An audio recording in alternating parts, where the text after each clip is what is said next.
Hi and welcome to Cultivating Conversations. I'm Steve Collins and today I'm joined by Kim Spencer from ISCA. Kim is Chief HR Officer at ISCA and has joined us to share a unique career journey, her take on the challenges of recruiting into agriculture, mindset challenges when switching industries, and how ISCA have managed hiring during the pandemic. So Kim, thank you for joining us today, of course. I think it would be great to start off. Obviously, your journey is quite unique. Your career background is different to lots of people in your position. So it would be really interesting for the listeners if you could just talk us through your journey to date. Thanks, Steve. I'm really happy to be here talking with you. As you know, I've really enjoyed the partnership that we've had with Chaseman so far, and happy to share with you anything that I can about ISCA and my journey. You're right. I have the title of Chief of HR of ISCA Inc., which is our global organization. We've recently completed a merger with our Brazilian and Indian counterparts. So we have a global company now, and that's my title in the global company. I'm one of the founders of the US entity and have been with the company. The company is over 20 years old in the US, but I've been with the company for about 13 years now in the US.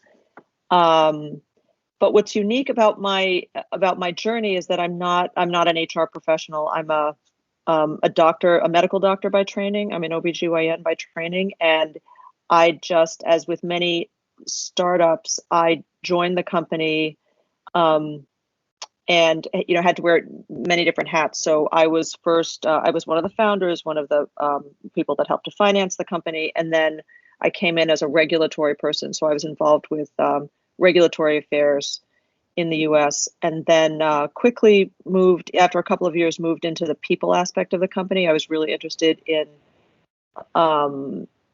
people development, so the development of the people that were in the company, and also company culture. So that's where I gravitated, which is how I got into I got the title of HR, although that isn't my that's not where my degrees and credentials are. So that's why I'm the chief of HR, but I don't, like I said, I don't have that training.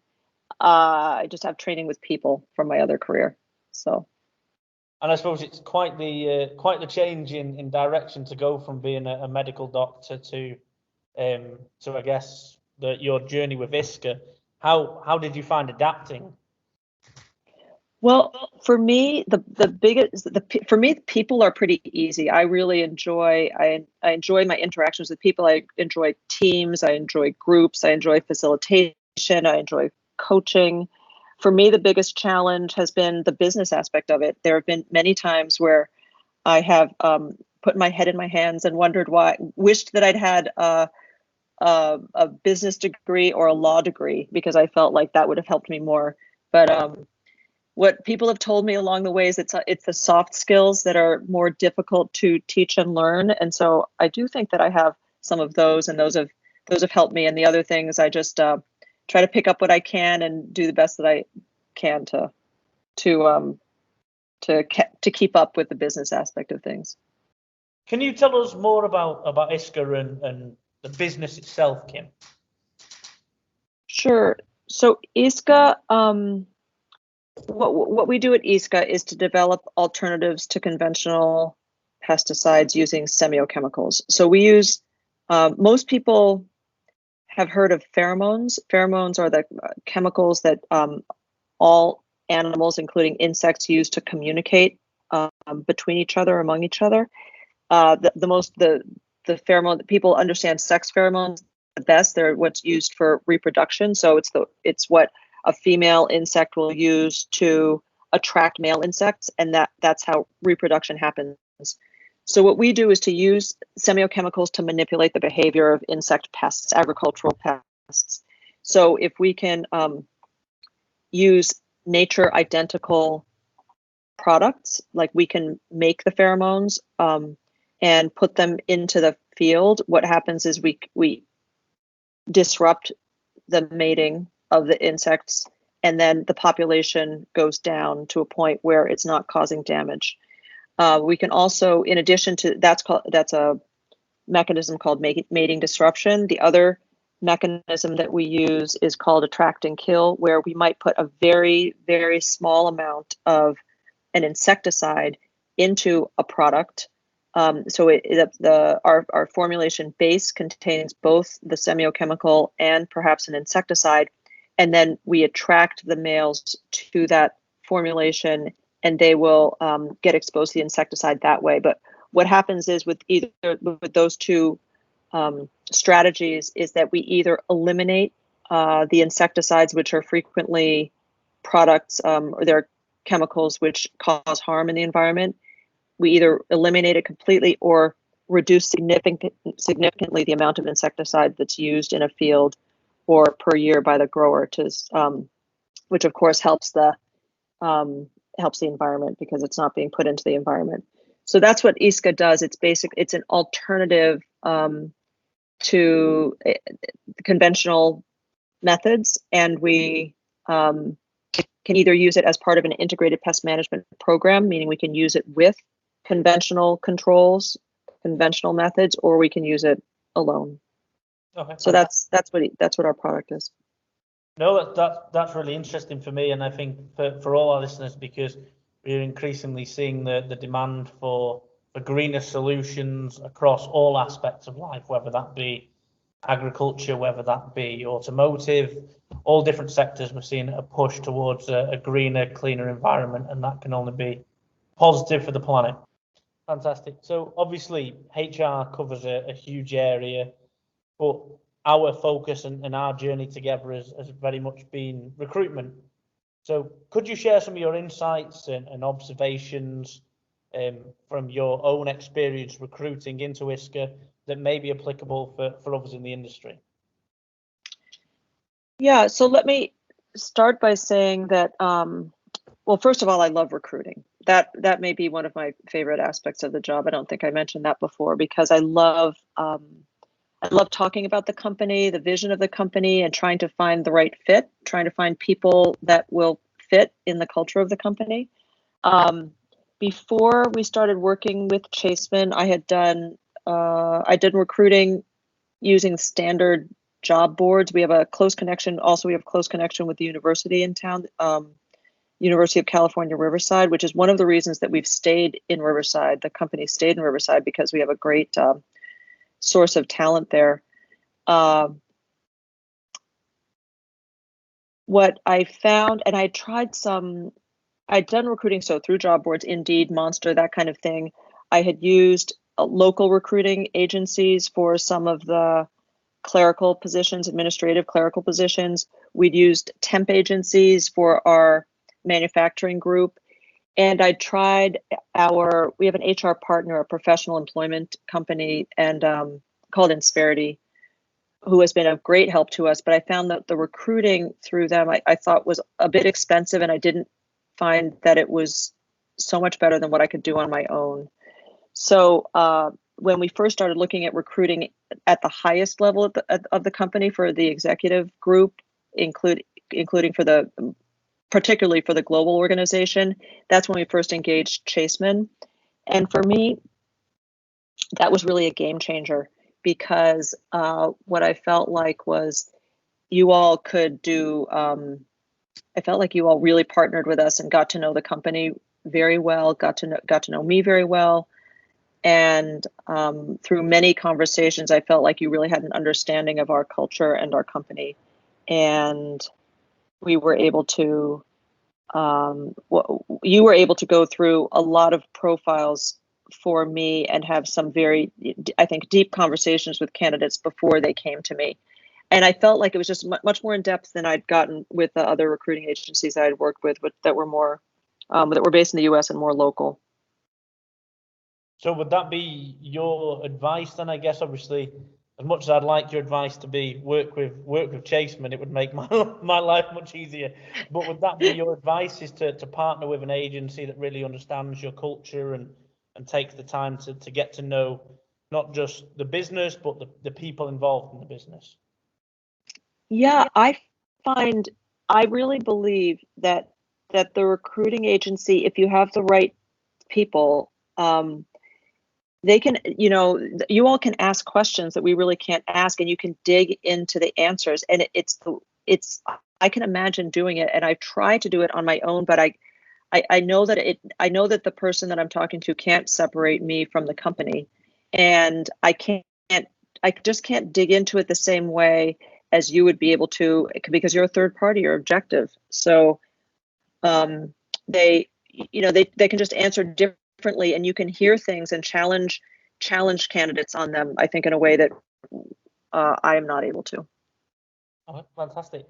So again, when you're working for a company like ISCA, and I found this when recruiting for you, you can often look for a unique type of candidate. What personality fit would you say fits in best with your business? That's a great question. What we often say is that we need people who are adaptable. That's one of our core values. So our top 3 core values, I would say, are adaptability, engagement, and team. So because we're considered a growing business now, we're no longer a startup, but there are many aspects of our business and how it runs that feel like a startup still. And what I mean by that is that when a person comes in, the conversation, or before they come in, the conversation that I have with them multiple times usually is, how are you at wearing different hats, and how are you with priorities changing? Because if you are disturbed when priorities changed, or you're asked to do something that's not in the job description, or something pops up that you didn't expect, that will be difficult for you because it happens on an ongoing basis at our company, which I think is what happens when you're a company that's either a startup or growing, transitioning, entering, scaling, which is where we are right now. So I think that's one of the things, adaptability. The other thing is being a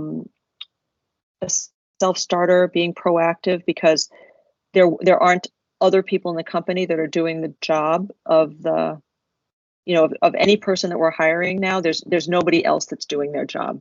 Either we're replacing a person that's left that's alone doing that job, or it's a new position and nobody has done it before and there's nobody doing it currently. So the person has to be able to figure things out on their own, and not necessarily just ask the person, at the lab bench next to them what they're doing, and they can just do what that person's doing. There's a lot of help in the company. We really pride ourselves on being available and helping each other, but there's no redundancy in our jobs right now. So the people that do the best are people that enjoy that kind of challenge.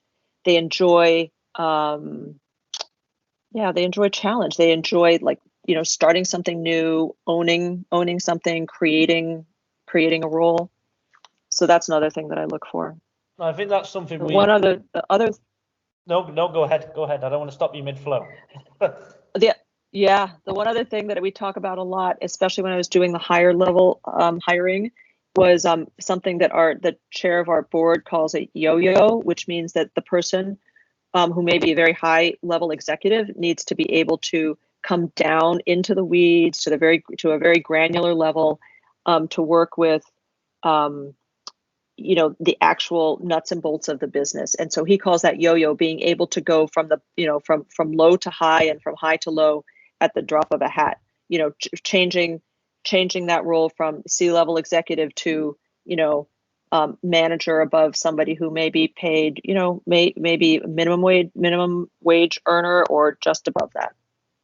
And I think we've had conversations like that in the past, haven't we, where we've discussed when ISCA was first building and first growing, and how Agenor would be down in the warehouse one day helping you to get orders out of the warehouse, and then the next day he would be out leading the business as the CEO. So that's something that we discussed. But on the subject of the C-level roles, obviously those were roles that were dear to me. I worked very closely with you to help you hire them. We've worked together on a number of really exciting hires since then. What advice would you give to people looking to fill C-level positions? So that's a tricky question, because we did hire C-level positions, and you work with you work with quite a range of companies, from big companies to small companies. And so we would be on the smaller end, of course. And so when we hire a COO or a chief strategy officer, it's not the same as when a very large company hires that. So what I was looking for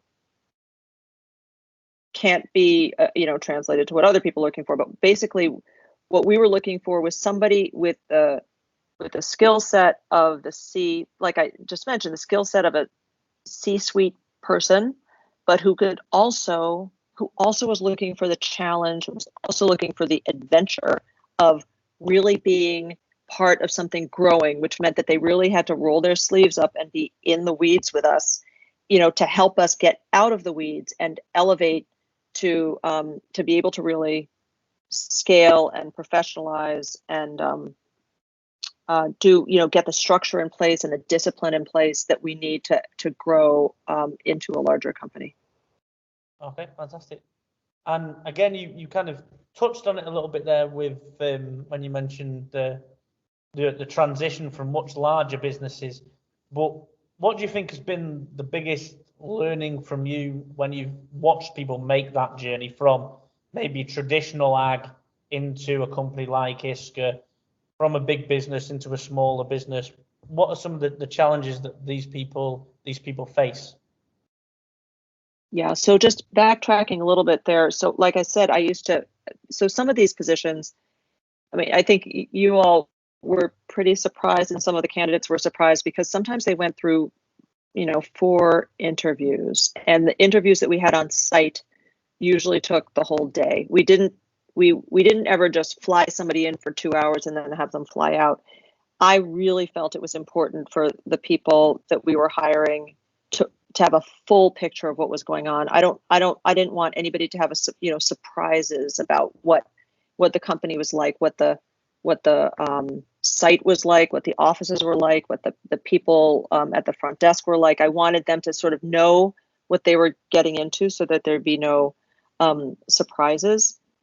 So I felt like, and then they would be interviewed by teams of people, just to have a sense that the person was presenting consistently, and so that we as a group could bounce our thoughts off of each other as we made these decisions. We thought that they were so important, and we felt like these were people that we imagined that we were going to be working with for years to come, and we're going to be part of the long-term growth of the company. So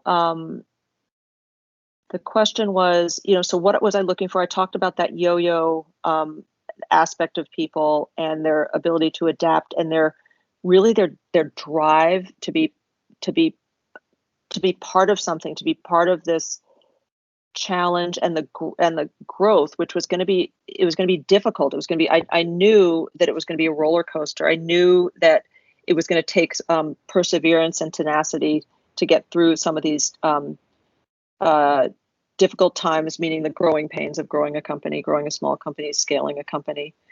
The other thing that came up was when we were recruiting people from the big agricultural companies, one of the things that we discovered was that many of the highest the highest performing executives in these companies had been with the companies for a minimum of 20 years, usually 20 to 30, 35 years. Those people were now, for a variety of reasons, looking to do something different. Some of them had friends who had gone off to smaller companies. Some of them were looking to retire and wanting to do something different. And some of them felt, because of the mergers in the industry, that their jobs were maybe at risk. So they were coming to us for a variety of different reasons. But one of the things that became clear was that some of them had spent a lifetime in the world of conventional crop protection and agriculture, and to switch over to our industry, which was alternatives to conventional pesticides, was a big switch. And so what I noticed was that there's some people for whom they were just dipping their toe into this world of the world of greener solutions, more sustainable solutions, and they had spent many years of their career defending conventional methods, and so it was a very big switch for them. And in addition to that, there were a lot of people, I think, that were so used to having a lot of support in their roles. They had always had executive assistants, or they had lots of people at their disposal to help them. That was going to be a big change for them, where they were going to be making their own flight reservations. They were going to be they didn't have a support staff, finance people or front office people at their beck and call. So that was going to be really different for them. Fantastic. It's almost like they are taking a step back into the trenches to help grow the business. Exactly. So oftentimes what I was looking for was maybe somebody who had said, when they first got out of school, they had some experience at a small company or on a team where they were growing something. And then if they perked up with that, like they remembered that fondly, and those were some of the best years of their careers, that was a plus for me, because it made me feel like maybe they missed some of that when they were in the bureaucracy of a bigger company, and they liked the challenge, they liked being in the trenches, they liked talking to growers directly, all of that kind of stuff. They liked being part of a really tight team that was maybe trying to find innovative ways to get into a market, or whatever it is, that they enjoyed, that they missed that sort of hands-on existence or professional life. Okay. So I was often looking for experience in the past in a small company. Sometimes, not everybody needed to have that, but it was a plus if somebody had that kind of experience and missed it. Of course. So I guess the next question for me, and I guess with the world that we're living in at the minute, with the changing environment, it would be great to get your insight as both a doctor and a HR leader on COVID and how that has impacted your hiring process. We are proud to say that we actually have hired quite a few people during COVID, and we, of course, in agriculture, we're considered an essential business, so we've been able to stay open, although we've done everything we can to stagger schedules and minimize, especially at the beginning, minimize people's, how many people are on site at one time. But overall, I would have to say that we haven't felt it so much. And have you? Yeah, I don't have to say more about that. Have you changed how you approach interviews? Of your interviews, I know that we've scheduled interviews for you throughout. Obviously, it's been more of we've discussed it ourselves, more of a Microsoft Teams format or a Zoom format. Yes. And so how has that changed your hiring process? Well, interestingly, I feel like it was as though overnight everybody got comfortable with Zoom. I had a Zoom account for, I don't know, a year or something like that, and only intermittently used it. Still felt uncomfortable with the video. Just didn't love it. I think that we always used Microsoft Teams and never used the video when I was working with you guys. And then overnight, I feel like it changed, and we all just got used to being on Zoom meetings with video 8 hours a day. And we found that we were very productive that way. We were efficient. We had meetings that, began and ended on time more often because everything got scheduled through Zoom. And what happened with the interviewing is that where I used to, just as an example, is that where I used to do phone screens with candidates as just a 30-minute phone screen with all the candidates that were coming into the company before they went to the manager that they'd be working with. I just switched those all to video calls, to Zoom calls, because I feel like I get so much information through the body language and the how the interaction is face to face, even if it's over Zoom, that that it helped me a lot, gave me a lot of information. For me, it helps a lot in terms of getting information. So I felt like that was a plus. And I did a better job of that screening because of the video calls. So the people that we brought, maybe we brought fewer people on site. I would say maybe we brought half as many people on site for the final interviews. And but we did still, in the end, I don't think we've made any hires without an on-site interview where we just, we have masks as they go through. We sit in a conference room, bigger, more spread out than usual, and so we try to be safe that way, as we do with everybody coming on site with temperatures and screenings. But overall, that part hasn't changed too much. And I know Axel was busy during the sort of the start of COVID and the start of lockdown, with a number of roles in Brazil for you guys. Was there ever discussions at board level to initiate a hiring freeze until the lay of the land became more obvious, or was it just a continued, we're committed to our growth, we believe in our business? How did that look like? Yeah. That was exactly what it was. It was commitment to growth and a belief in the business, and the belief that a reinforcement that the importance of our business, as you think about global health and clean food supply, planet, all these things, and and humanity, right? The health of humanity. I think that we just pushed forward, and I have to tell you that I'm somebody who, by nature, I'm somewhat cynical, and I would, people don't call me pessimistic to my face, but I do think that I am. I know myself pretty well, and I know that I am. I'm a, compared to, say, to an entrepreneur. So say the founder of our company, Ajnor, he's an optimist, and I know that I'm a pessimist compared to that, and I'm the person who tends to be holding back and to be concerned or worried or anxious and all that kind of thing.